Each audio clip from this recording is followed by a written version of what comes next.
नाज़रीन, APP digital के साथ मैं हूँ आपकी मेज़बान आयशा फयाज़। नाज़रीन, किसी भी कौम का मुस्तक़बिल उसके नौजवानों से वाबस्ता होता है। ये नौजवान आज के ख्वाब भी देखते हैं, कल का मुस्तक़बिल भी मुतय्यन करते हैं और आने वाले वक्त की सिमत का तयन भी करते हैं। पाकिस्तान भी दुनिया के उन ममालिक में शामिल है जहाँ पर आबादी का एक बड़ा हिस्सा नौजवानों पर मुश्तमिल है और आज ये नौजवान ही हमारी असल पहचान है और आने वाले मुस्तक़बिल की उम्मीद भी हैं। आज पाकिस्तान के 79th इंडिपेंडेंस डे की सेलिब्रेशन के हवाले से हमारे साथ पाकिस्तान के आए हुए मुख्तलिफ़ इलाक़ों से नौजवान मौजूद हैं, जो कि आज अपने इलाके की रिवायत, सकाफ़त, ज़ुबान और उनके लिबास के बारे में बात करेंगे और हम इनसे ये जानने की कोशिश करेंगे कि आज की जनरेशन, ये नस्ल तक इन हमारी रिवायात और तहज़ीब किस तरह से सफ़र तय कर रही है। सबसे पहले हम गुफ्तगू का आगाज़ इनके तारुफ़ से करेंगे, जो कि ये ख़ुद बेहतर है कि करवा दें। सुनायाब, आपसे शुरू करते हैं। अस्सलाम वालेकुम एवरीवन, माई सेल्फ नायाब गुल and I am from district Bagh, Azad Jammu and Kashmir. अगर मैं अपने इलाके की स्पेशलिटी की बात करूं तो मेरा इलाका जो है वो तो अपनी ब्यूटी की वजह से फ़ेमस है। डिस्ट्रिक्ट बाग में बहुत सी ऐसी जगह हैं जैसे गंगा चोटी वगैरह, तो वहाँ पे वो अपनी ब्यूटी और अपनी ग्रीनरी की वजह से फ़ेमस है। और इसके अलावा मेरा इलाका जो है वो अपनी प्लीजेंट इन्वायरमेंट और प्लीजेंट वेदर की वजह से भी बहुत ज़्यादा फेमस है। Assalamu alaikum, my name is Muhammad Ali and I am from Bhimbar Azad, Kashmir. And the specialty about my area is that it's known as Gateway to Kashmir, or in Urdu it's called Babe Kashmir. बिस्मिल्लाहिर्रहमानिर्रहीम। मेरा नाम मेहरुन्निसा मंजूर है और मेरा ताल्लुक़ हैदराबाद से है। और अगर मैं अपने सिंध की ख़ास बात बताऊं तो सिंध को सूफिया कराम की धरती कहा जाता है, जैसे शाह अब्दुल लतीफ़ बिटाई, सच्चल सरमद और शहीद शाही नायक। अस्सलाम वालेकुम, मेरा नाम प्रेम सिंह है। बेसिकली मैं सिंध थर पार्कर से, और जहाँ से मैं ब्लॉगिंग करता हूँ वहाँ की मेन बात ये है कि यहाँ से लोग मज़हबी और हिंदू लोग साथ मिलकर रहते हैं। अस्सलामु अलैकुम, मेरा नाम मुस्फिरा इम्तियाज़ है और मेरा ताल्लुक़ पंजाब से है। पंजाब की एक मुनफरिद बात, जो बहुत ख़ास बात है, वो ये कि अगर आप पंजाब का सफ़र करने निकले तो जो लहजा और जो डायलेक्ट आपको लाहौर में मिलेगा वो आपको आगे जाते हुए सरगोदा में बदलता महसूस होगा, और वही डायलेक्ट जब आप पिंडी में पहुँचेंगे तो आपको मज़ीद बदलता महसूस होगा। तो यही पंजाब की ख़ास बात है कि यहाँ पर क्योंकि इसको कहा जाता है कि ये 5 दरियाओं का एक सूबा है, तो दरिया के एक तरफ की ज़ुबान और दरिया के दूसरी तरफ की ज़ुबान में ख़ासा फ़र्क महसूस होता है। अस्सलाम वालेकुम, मेरा नाम रायर बाब खरल है और मेरा ताल्लुक़ पंजाब से है, ज़िला ननकाना से।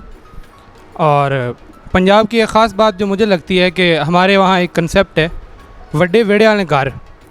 हमारे जो घरों के सहन होते हैं वो बहुत बड़े होते हैं।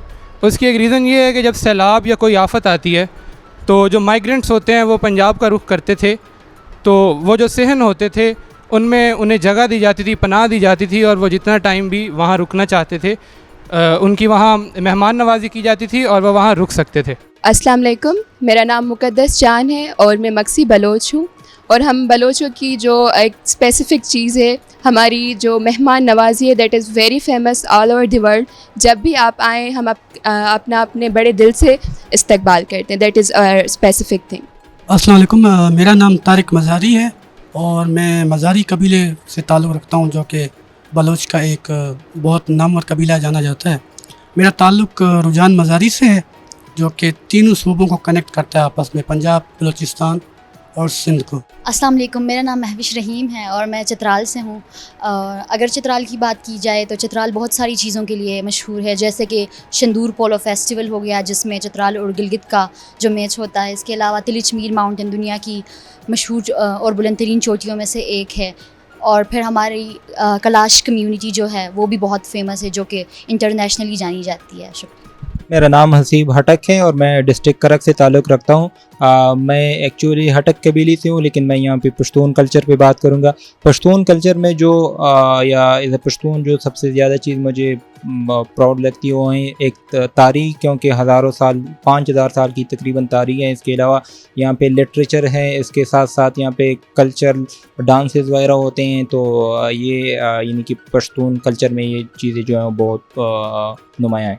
अस्सलाम वालेकुम, मेरा नाम नाइला आलम है और मेरा ताल्लुक़ गिलगित बल्तिस्तान स्पेसिफ़िकली डिस्ट्रिक्ट गज़र से है।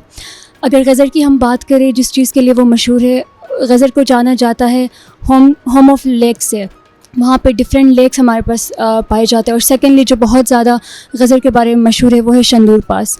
और thirdly of course the majestic mountains we have, और लोगों की रेजिलियंस के लिए भी गज़र जाना जाता है।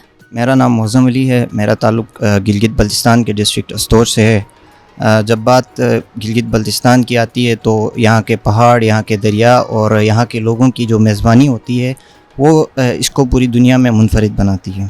और ऑफ कोर्स यहाँ के एक ऐसा इलाका है जहाँ पे इंडिया और ईरान स्टडी उसके हिसाब से भी देखें तो इंडिया और चाइना उसको भी ये कनेक्ट करता है खुंजर अब्बास के रूट के हिसाब से। तो ये चाइना को भी कनेक्ट करता है।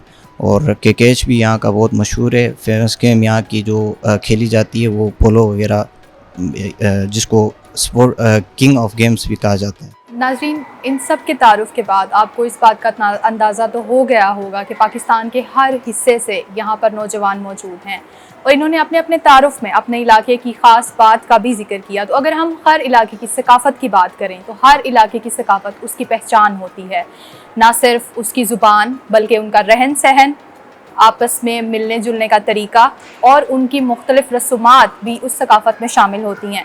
तो हम इन सब से इनकी अपनी अपनी सकाफ़त के बारे में पूछेंगे।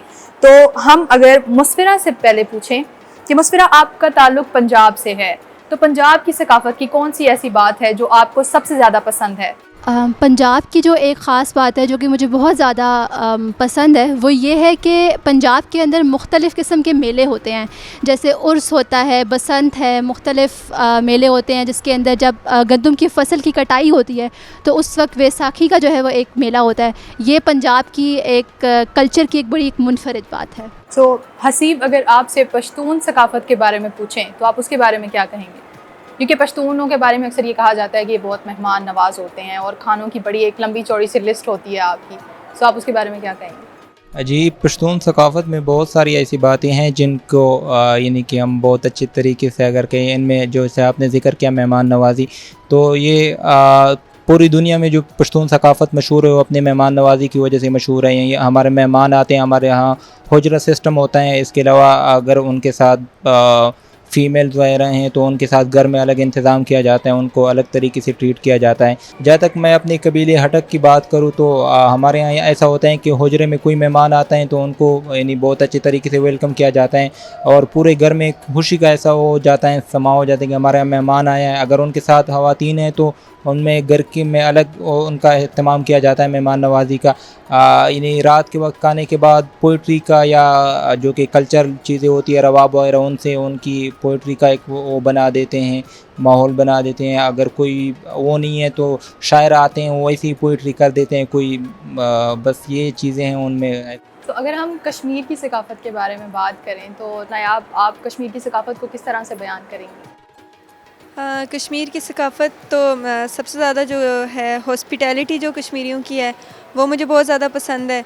इसके अलावा कश्मीर की अगर हम हिस्ट्री की बात करते हैं, कश्मीर की सकाफ़त की जो हिस्ट्री है वो सबसे ज़्यादा पुरानी है। आई थिंक 1200 ईयर्स अगो जो है वो एक बुक लिखी गई थी राजा तरंगी जो कल्हाना ने लिखी थी, जिससे हमें आइडिया होता है, वो संस्कृत ज़ुबान में लिखी थी, वो ज़ुबान भी काफ़ी पुरानी है, जिससे हमें आइडिया होता है कि कश्मीर की सकाफ़त जो है वो कितनी ज़्यादा पुरानी है। और इसके अलावा कश्मीर की जो ट्रेडिशनल जो ड्रेस है वो फेरन है और पश्मीना शॉल है कढ़ाई पश्मीना के साथ। और इसके अलावा जो हैंडमेड कारपेट्स, हैंडीक्राफ्ट्स वगैरह, ये सब चीज़ें जो हैं ये कश्मीर की सकाफ़त की खूबसूरती हैं।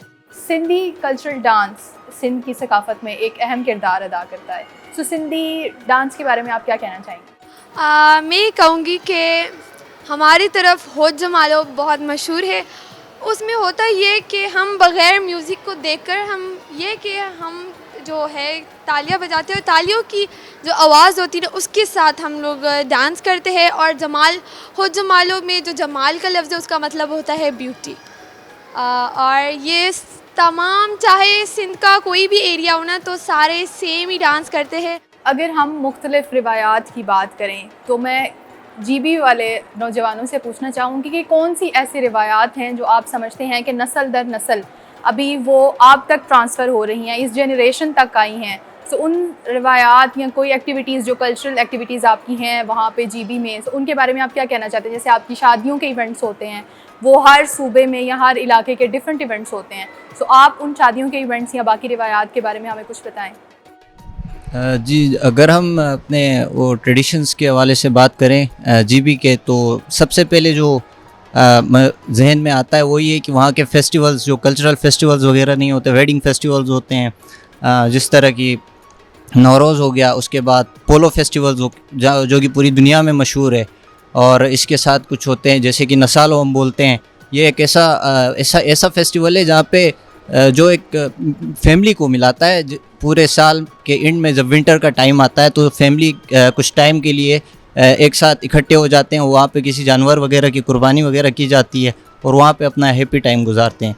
इसके अलावा जो मशहूर है वहाँ की जो लोक कहानियाँ, जो सीना बसीना कहानियाँ चलती आ रही हैं पिछले जनरेशन से हमारी तरफ, तो इसके हिसाब से अगर हम देखें तो ये गिलगित बल्तिस्तान एक मुनफरिद और एक वो अपना एक ट्रेडिशन दे देता है। अगर हम पंजाब की बात करें तो पंजाब में मुख्तलिफ इस तरह की सूफ़ी पर्सनालिटीज़ भी हैं जिनके दरबार भी मौजूद हैं पंजाब में, और उन दरबारों पर उर्स और हर साल का वो मेला भी होता है।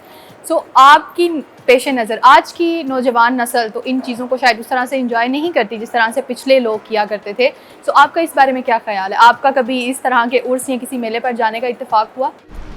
जी, जिस इलाके से मैं हूँ पंजाब के, उस इलाके में अभी भी ये रिवायात जो हैं इनकी पासदारी रखी जाती है, और ऐसे मेले हर साल फसल की कटाई के बाद या फसल की कटाई से पहले एक मखसूस वक्त के ऊपर मुनक्किद किए जाते हैं। हमारे इलाके में भी ये मेले होते हैं और मेरा अभी भी ऐसे मेले पे जाने का इत्तेफाक होता है, और इनमें डिफरेंट खेल होते हैं। हमारे कबड्डी होती है, और कबड्डी के अलावा हमारे कल्चरल डांस होते हैं, और डिफरेंट दुकानें लगती हैं, मेला सजता है, और बच्चे बूढ़े सब जो है इससे मुस्तफ़ीद होते हैं। और हमारे पंजाब में डिफरेंट सूफ़ी शुअरा जो हैं उनके मेले भी मुनक्किद किए जाते हैं, जिसमें बाबा फरीदगंज बख्श की अगर हम बात करें, और अगर हम बाकी शुअरा की बात करें, वारिस शाह की बात करें, तो उन सब के मज़ारात जो हैं उन पे मेले उर्स मुनक्किद किए जाते हैं। मुक़द्दस आप बताइएगा, अगर हम बलोचों की बात करें तो बलोचों में कौन से ऐसे इवेंट्स हैं जो ज़्यादा मशहूर हैं या जिन पर इस तरह से लोग इकट्ठे होते हैं और उस चीज़ को एंजॉय करते हैं? तो आप क्या कहना चाहेंगे? बलोचों की जो एक स्पेशल ट्रेडिशन कहें उसको, जो मुझे पर्सनली बहुत अच्छी लगती है, वो है हालो। हालों में होता है कि जब किसी की शादी होती है तो दुल्हन की तरफ से जो भी फ़ीमेल्स होती हैं वो साथ में बैठ के विदाउट एनी इंस्ट्रूमेंट म्यूज़िक और पोइट्री को रिप्रेजेंट करती हैं, हैप्पीनेस को शो करने के लिए एक जेस्चर है उसका। तो ये मेरी बहुत ही एक फेवरेट ट्रेडिशन है बलूचिस्तान के अंदर, जो कि पुरानी सदियों से चलती आ रही है और अभी तक कंटिन्यू है। सो जनरेशन टू जनरेशन ये पास ऑन हो रही है और स्टिल आप इसको एंटरटेन करते हैं। यस। अच्छा, जीबी में शायद शादियों पर ये रिवाज होता है कि दुल्हन पहले ही दिन वो एक बड़ी सी रोटी बनाती है और वो सब खाते हैं। सो इसके बारे में आप क्या कहना चाहेंगे? हमारे नाज़रीन को बताएं। जी बिल्कुल, ये ट्रेडिशन हमारे गिलगित में ओवरऑल बहुत ज़्यादा मशहूर है। जो बेसिकली इसका कॉन्सेप्ट है वो ये है कि ये इक्वलिटी को शो करता है, जो जेंडर इक्वलिटी है उसको प्रमोट किया जाता है कि both of they are equal, कोई एक दूसरे के ऊपर सुपीरियर नहीं है। तो वो लड़की जो है वो रोटी बनाती है और जो उनके हस्बैंड हो गए वो उसको जो है उसके साथ पका रहे होते हैं। तो बेसिकली ये यही मॉरल लेसन कन्वे कर रहा होता है कि they both have to be like respect each other, they both have to be like genderly वो इक्वल फील करे और इक्वलिटी जो है आगे प्रमोट करे। अच्छा, अगर हम लोग कहानियों की बात करें तो यकीनन हर कल्चर में, हर सूबे में कुछ इस तरह की लोग कहानियाँ होंगी जो आपने अपने वालिदैन से सुनी होंगी, अपने बुज़ुर्गों से सुनी होंगी। तो आप में से कोई एक, जैसे पंजाब में हीर रांझा, सस्सी पुन्नू, ये सारी मशहूर हैं, तो आप में से कोई एक जो ये बताना चाहे कि जैसे आज के हमारे नौजवान तो मोबाइल फ़ोन्स और सोशल मीडिया और इन्हीं चीज़ों में मसरूफ़ रहते हैं, तो कोई उस तरह से बुज़ुर्गों के पास बैठता नहीं है, तो किसका ऐसा एक्सपीरियंस रहा है कि जो अपने बुज़ुर्गों के पास बैठता और उसने कोई कहानी सुनी हो उनसे? अगर हम लोक कहानियों की बात करें तो हमने अपने बुज़ुर्गों से बड़ी लोक कहानियाँ सुनी हैं। मसलन हम हानी और शेह मुरीद का किस्सा सुनते हैं। तो अगर मैं शॉर्ट तरीके से बताऊं तो हानी और शेह मुरीद आपस में इंगेज थे, उनकी शादी होने वाली थी। तो मीर चक्र आज़म जो बलोचों का बड़ा सरबराह रहे हैं, तो उन्हें भी हानि पसंद आ गई थी। तो उन्होंने फिर एक चाल चल के एक शाह मुरीद से उनका हानि ले लिया था, जो एक कॉल के ज़रिए उसने लिया था। तो उसके बाद शाह मुरीद कहते हैं दीवाने हो गए थे, और हमारे बलोचों में कहते हैं कि वो अभी तक ज़िंदा हैं शाह मुरीद। तो इस तरह लोग कहानी हमने काफ़ी सुनी है, उनके किस्से बुज़ुर्गों से हम सुनते आ रहे हैं। जो पश्तून कल्चर में लोग कहानियाँ मशहूर हैं उनमें बहुत सारे हैं। कुछ यानी कि हमारे गैरत का एक वो होता है, उनके बारे में होते हैं कि और उनको ऐसा प्रेजेंट किया गया है कि ये अच्छी बात नहीं है कि कोई गैरत में आके कत्ल वगैरह करे, या इसके अलावा रोमांटिक कुछ ऐसी कहानियाँ हैं। लेकिन मैं यहाँ पे एक बताना चाहूँगा, वो गैरत के हवाले से था। हमारे ज़्यादातर वो यानी अभी उनको सिलेबस वगैरह में भी इंक्लूड किया है। वो एक शेर आलम था और उसकी बीवी का नाम मैमूना था, उनकी थी। तो शेर आलम जो था अपने इलाके का जो था वो यानी कि हुजरा पालता था, हुजरे में होता था। तो हुजरे में वहाँ पे एक होता है कि हुक्के का वो उनमें तंबाकू डालते हैं। तो एक दफ़ा ये हुआ कि मेहमान आ गए, तो वहाँ पे ज़रूरत पड़ गई कि तंबाकू था नहीं। तो हुजरे में जो शेर आलम था वो भी कहीं गया था। तो बाहर जब वो गया था तो उनके घर में कोई था नहीं। तो हुजरे से एक बंदा गया, वो शेर आलम की बीवी से वो सामान मांगा, तो उन्होंने दे दिया था तंबाकू। जब शेर आलम आया तो उनकी बीवी ने उसको बताया कि ऐसे लोग आए थे, आप गए थे नहीं, हुजरे में मेहमान आया था, तो ये हमारी फ़र्ज़ बनती थी, मैंने उसको तंबाकू दे दिया। तो उन्होंने शेर आलम भी होश हुआ कि ठीक है ऐसा, यानी कि और पश्तून कल्चर के मुताबिक उन्होंने मेहमान की इज़्ज़त की। लेकिन कुछ अरसे बाद जब वो शेर आलम की किसी और बंदे के साथ लड़ाई हो गई, तो उन्होंने हम पे गौर कहते हैं उसको थाना दे दिया कि आपकी भी आप यानी बड़े वो गैरतमंद बने फिरते हो, ऐसे पिछले अरसे कुछ अर्सा पहले आपकी बीवी ने हमें वो दिया था, तंबाकू दिया था। तो शेर आलम ने वो गुस्से में आकर गैरत के नाम पे उसको कत्ल कर दिया। तो इसके बाद पोइट्री में इन चीज़ को बहुत क्रिटिसाइज़ किया, और पश्तो में एक है कि दतमाको पानी चाकड़ी मरगुना, यानी कि वो ये चीज़ें मशहूर हो गई। तो ये कुछ हमारी लोक कहानियाँ अभी तक चलती आ रही है। अच्छा, अगर पंजाबी शायरी की हम बात करें तो जिस तरह से कुछ शायर पंजाब में मशहूर हैं, तो आप में से पंजाबियों को तो वैसे भी ये कहा जाता है कि ये बड़े लाउड से लोग होते हैं, तो आप में से कोई एक हमें अगर शेर सुनाना चाहे वो मुस्फिरा सुना दें या आप सुना दें पंजाबी में। अच्छा, मैं एक पंजाबी शेर सुना देती हूँ कि बलदा सूरज कहंदा सी है कोई मेरी था वर्गा, बलदा सूरज कहंदा सी है कोई मेरी था वर्गा, निक्का जिहा एक दिया बोलिया शाम पई फिर वेखांगे। पंजाबी की एक छोटी सी नज़म जिसके चंद अशार हैं जो कि पंजाबी सकाफ़त की नुमाइंदगी करती है।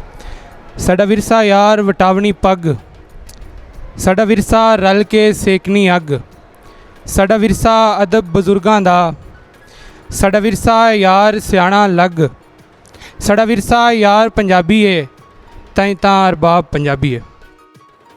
अच्छा, अब हम बात कर रहे थे पहले, हमने शेर व शायरी की भी बात कर ली, हमने पहनने ओढ़ने की भी बात कर ली, लोक कहानियों की भी बात करी। तो अगर हम मौसीकी की बात करें तो रबाब तो पश्तूनों में मशहूर है।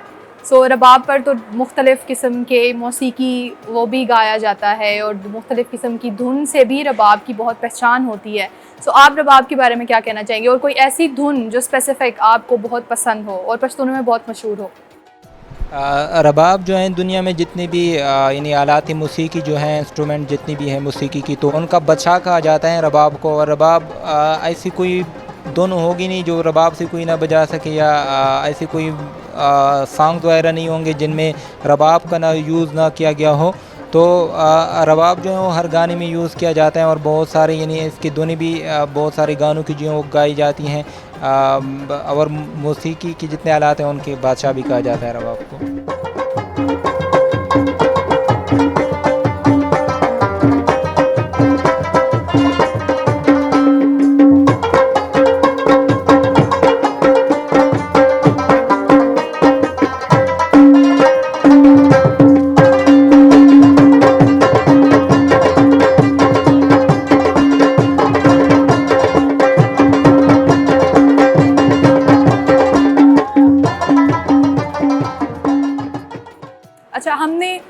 पोइट्री की भी बात कर ली, म्यूज़िक की भी अगर बात की, तो आप में से कोई एक जो हमें अपनी ज़ुबान में कोई गाना सुनाना चाहें? ट्यून ख़राब हो सकती है, सिर्फ लाइनें कहूँगी। अलैजे छामे राजिया अलैजे केसा राजिया कोई राजा को फ़कीर पांजी गर्जी बाजिया अलैजे छामे राजिया अलैजे केसा राजिया। अगर हम सियाहत की बात करें, टूरिज़म की बात करें, तो उन मुकामात में तो केपी मशहूर है और गिलगित, पाकिस्तान के नॉर्दर्न एरियाज़ और कश्मीर। सो आप कोई ऐसी जगह एक अपने, आप सब चाहे तो अपने इलाकों की कोई एक ऐसी जगह बताएं या सजेस्ट करें कि जो टूरिस्ट कोई आपके इलाके में आना चाहता है तो उसे किस जगह को सबसे पहले विज़िट करना चाहिए। वैसे तो कश्मीर पूरा ही जन्नत है, कश्मीर को जन्नत कहा जाता है। जो क्या है, मुग़ल एम्परर हैं जहांगीर, उनकी एक मशहूर लाइन है, गर फिरदौस बर रुए ज़मीन अस्त हमीन अस्तो हमीन अस्तो हमीन अस्त। मतलब अगर दुनिया पे कोई जन्नत है तो वो यही है, यही है, यही है। मतलब कश्मीर के लिए उन्होंने बोला था। और अगर आप सबसे पहले कश्मीर में सबसे प्यारी जगह तो मुझे जो लगती है वो नीलम वैली लगती है, और मैं ख़ुद ये सजेस्ट करूँगी सबसे पहले आती हैं तो नीलम वैली का विज़िट करें। फिर उसके बाद और बहुत सारी खूबसूरत जगह हैं कश्मीर की, पीर चनासी, गंगा चोटी, तोली पीर, हाजी पीर, लस्टन्ना वगैरह। मतलब कश्मीर में पूरा आप किसी भी डिस्ट्रिक्ट में चले जाएं, कहीं भी, हर जगह ये आपको बहुत दिलकश लगेगी। अगर हम सिंध की बात करते हैं तो सिंध में हिस्टोरिकल प्लेसेस बहुत ज़्यादा है। मोहन जिसने अगर कोई आर्कियोलॉजी का बंदा भी है ना तो उसको भी सिंध में विज़िट करना चाहिए। उधर मोहनजोदड़ो है, मकली का कब्रिस्तान बहुत मशहूर है, वो भी बहुत पुराना है। अगर किसी ने मज़ार वगैरह देखने हैं तो वो भी सिंध में बहुत है। जैसे और मेले भी बहुत लगते हैं, जैसे शाह अब्दुल लतीफ़ बिटाई का है, सच्चल सरमस्त का है और सूफ़ी शाह इनायत का है, और भी बहुत सारे हैं। अच्छा अरबाब, आप पंजाब के कोई स्पेसिफ़िक एरियाज़ जो बताना चाहें कि अगर कोई पंजाब सबसे पहले आए तो उसे कौन सा एरिया विज़िट करना चाहिए?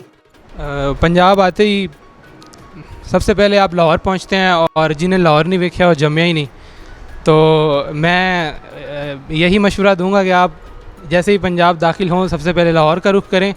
और लाहौर में काफ़ी हिस्टोरिकल साइट्स हैं, मुग़ल एरा की जितनी भी उन्होंने अपनी कंस्ट्रक्शन की थी, उनका आर्किटेक्चर बहुत मशहूर है पंजाब में। उसके अलावा फिर हम आगे जाएं तो साहिवाल में हड़प्पा बहुत मशहूर है, जहाँ के एंशियंट जो सिविलाइजेशन है उसके रुइंस पाए जाते हैं। उसके अलावा चकवाल चले जाएं, रोहतास फोर्ट जा सकते हैं, और भी बहुत से जो इलाके हैं जहाँ पंजाब में हम अगर सकाफ़ती हवाले से बात करें, अगर हम वैसे टूरिज़म के हवाले से बात करें तो हम मरी जा सकते हैं। तो आप बलोच हैं, तो आप हमें ये बताएं कि वहाँ पर अगर हम आते हैं तो हम कौन से इलाकों को सबसे पहले विज़िट करें? मेरी नज़र में अगर आप ख़ासकर मैं जहाँ से हूँ वो कोहे सलेमान का एरिया है, जहाँ पे बलोच मेजॉरिटी में, तो वहाँ पे एक एरिया है जिसको फ़ोर्ट मंदरू कहते हैं। फ़ोर्ट मंदरू जो है डेरा गाजी खान का एक डिस्ट्रिक्ट है। फ़ोर्ट मंदरू इस वजह से मशहूर है कि वहाँ पे सर संडेमन जो था वो डिप्टी कमिश्नर रहे थे, तो उसने बलोच ट्राइब्स को इकट्ठा किया था और अपनी कुछ पॉलिसीज़ बनाई थी। तो उनका वो वहाँ पे घर वगैरह, और वहाँ पे वो जो जहाँ पे वो फांसियाँ चढ़ाता था, एग्जीक्यूशंस करता था, वो सब कुछ साइट वगैरह प्रॉपर उसी तरह मौजूद है। तो मैंने पर्सनल भी उसे विज़िट किया हुआ है। और जब बलोच ट्राइब्स ने अलाइनमेंट की थी कि हम पंजाब में शामिल होना चाहते हैं, तो उसका भी वहाँ पे सब कुछ लिखा हुआ है कि उन्होंने ट्राइब्स ने मिलके फ़ैसला लिया। तो प्रॉपर हर चीज़ें वहाँ पे मौजूद हैं। तो अगर कोई वहाँ पे विज़िट करना चाहता है तो वो एक अच्छा एक साइट है। तो महविश, आप हमें चित्राल के बारे में बताएं कि जो सबसे पहले चित्राल आए तो वो कौन सी जगह को सबसे पहले देखे? चित्राल की अगर बात की जाए तो चित्राल पूरा का पूरा प्यारा है, सबको पता है वो। लेकिन चित्राल में एक मसला ये है कि वहाँ की सड़कें नहीं ठीक। तो अगर कोई इंसान पहले दिन ही आ रहा है और कोई जगह विज़िट करना चाह रहा है तो हमारे पास बुम्बुरद या फिर कैलाश वैली जो है, क्योंकि वहाँ की इतनी भी बहुत यूनिक है और पूरी दुनिया में सब जानते हैं, तो कैलाश वैली आप लोग जा सकते हैं। इसके अलावा शहर शाम जहाँ पे मारखोर आपको लाइव दिखने को मिलेंगे, वो भी सिटी के बहुत करीब है, तो आप लोग मतलब इजीली जा सकते हैं। तो वहाँ पे तो एक मेला होता है, एक फंक्शन होता है हर साल, तो उसके बारे में आप कुछ बताएं हमें। जी, ये जो मेला या फेस्टिवल्स वगैरह हैं, ये फेस्टिवल्स में आते हैं चित्राल के। और चित्राल की 2 ही इतनी सिटीज़ हैं जिनमें कैलाश, तो कैलाश के बहुत सारे फेस्टिवल्स हैं जिनमें बहुत फेमस ये चिलम जोश और ये हैं चिलम जोश वगैरह। आप बताएं कि हम आपके इलाके में सबसे पहले कौन सी जगह देखना चाहें? खैबर पख्तूनख्वा में बहुत सारे इलाके हैं, नॉर्थ का सबको पता है, सवात वगैरह इलाके हैं और बहुत सारे जाति भी हैं इस साइड पे। लेकिन मैं साउथ पे बात करूँगा कि जैसे करक हो गया, बनू हो गया, लकी मरोत, वज़ीरिस्तान, आई थिंक मुझे लगता है कि जिनने वज़ीरिस्तान देखा है वो ज़रूर ये इस बात की गवाही देगा कि यानी कश्मीर से तो खूबसूरत है ही, यानी अगर किसी के पास अभी तो अमन भी बहुत यानी कि वैसे हालात ख़राब नहीं हैं जैसे पहले थे, तो अगर किसी को मौका मिल रहा है तो वो वज़ीरिस्तान ज़रूर जाए, वहाँ पे जो इलाके देखे तो यानी वो इस बात की फिर गवाही ज़रूर देगा कि कम से कम यानी कश्मीर के अलावा भी और सवात के अलावा भी और बहुत सारी जगह हैं। इसके अलावा खरक में भी जैसे जहाँ से मैं बिलोंग करता हूँ तो बहुत सारे जगह हैं वहाँ पे, अभी सोशल मीडिया इन्फ्लुएंसर भी लगे हैं बहुत सारे, वो एक्सप्लोर कर रहे हैं, वहाँ पर भी आ सकते हैं और इतने यानी कि कॉस्टली नहीं होगा जितना लोग नॉर्थ जाते हैं। अच्छा, गिलगित भी तो एक बहुत खूबसूरत इलाका है और मुख्तलिफ़ लोगों को कुछ ऐसी जगहों का पता नहीं होता जो बहुत खूबसूरत होती हैं। हालांकि वो टेरेन इस तरह का है कि आपको कुछ जगह पे हाइक्स करके जाना पड़ता है, कुछ इलाके बहुत ख़राब हैं रोड्स की वजह से, लेकिन फिर भी लोग जाते हैं और वहाँ की खूबसूरती को देखते हैं। तो आप कौन से इलाके को रेकमेंड करेंगी?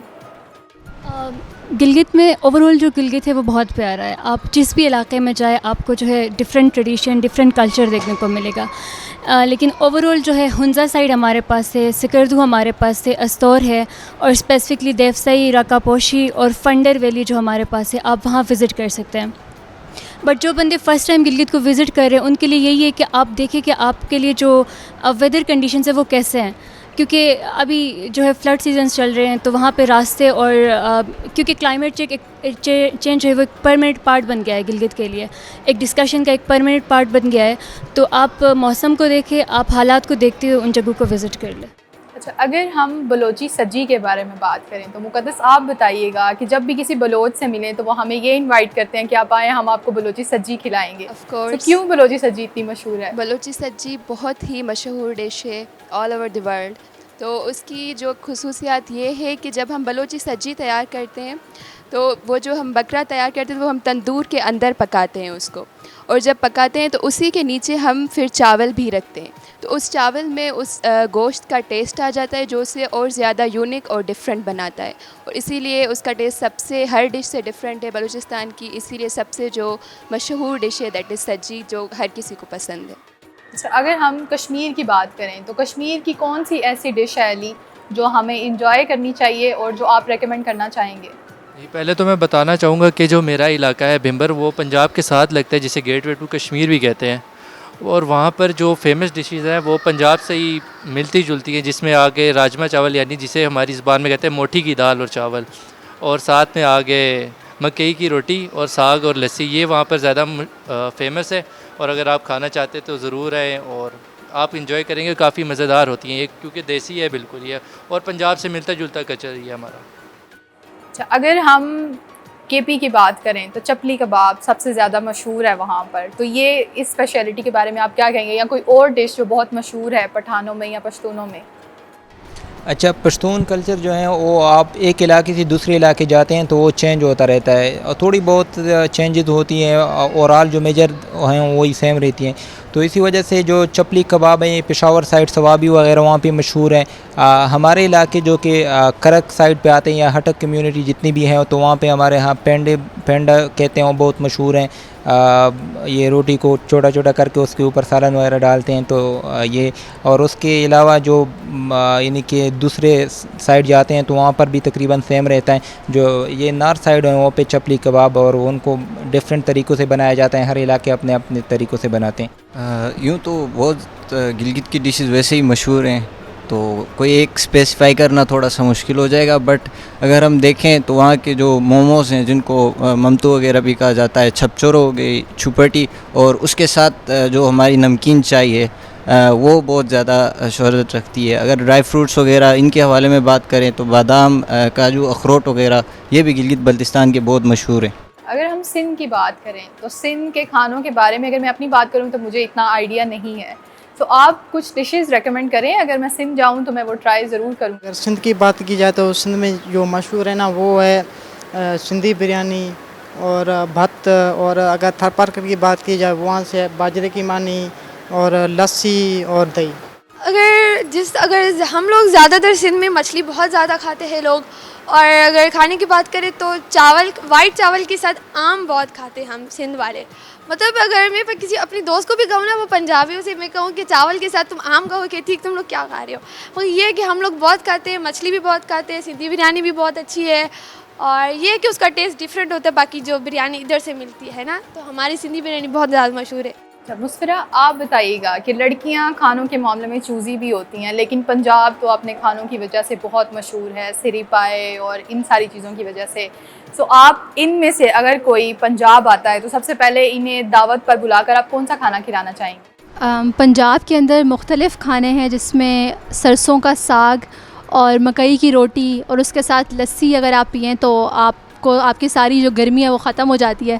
इसी के साथ साथ अगर आप फलों की बात करें तो सरगोदा से चूँकि मेरा ताल्लुक़ है तो सरगोदा के किन्नू बड़े मशहूर हैं, और अगर आप मुल्तान चले जाएँ तो मुल्तान के आम बड़े मशहूर हैं।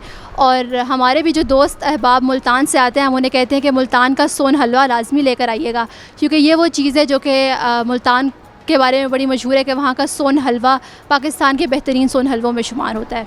अच्छा, अब हम अपने फाइनल राउंड की तरफ जाएंगे जो कि रैपिड फायर है। मैं आप सबसे एक एक सवाल पूछूंगी और आपने एक लफ्ज़ में उसका जवाब देना है और फ़ौरन जवाब देना है। तो हम मुक़द्दस से शुरू करेंगे। अगर आपको एक हफ्ते के लिए किसी दूसरे सूबे में रहने का मौका मिले तो आप किस सूबे का इंतखाब करेंगे? खैबर पख्तूनख्वा।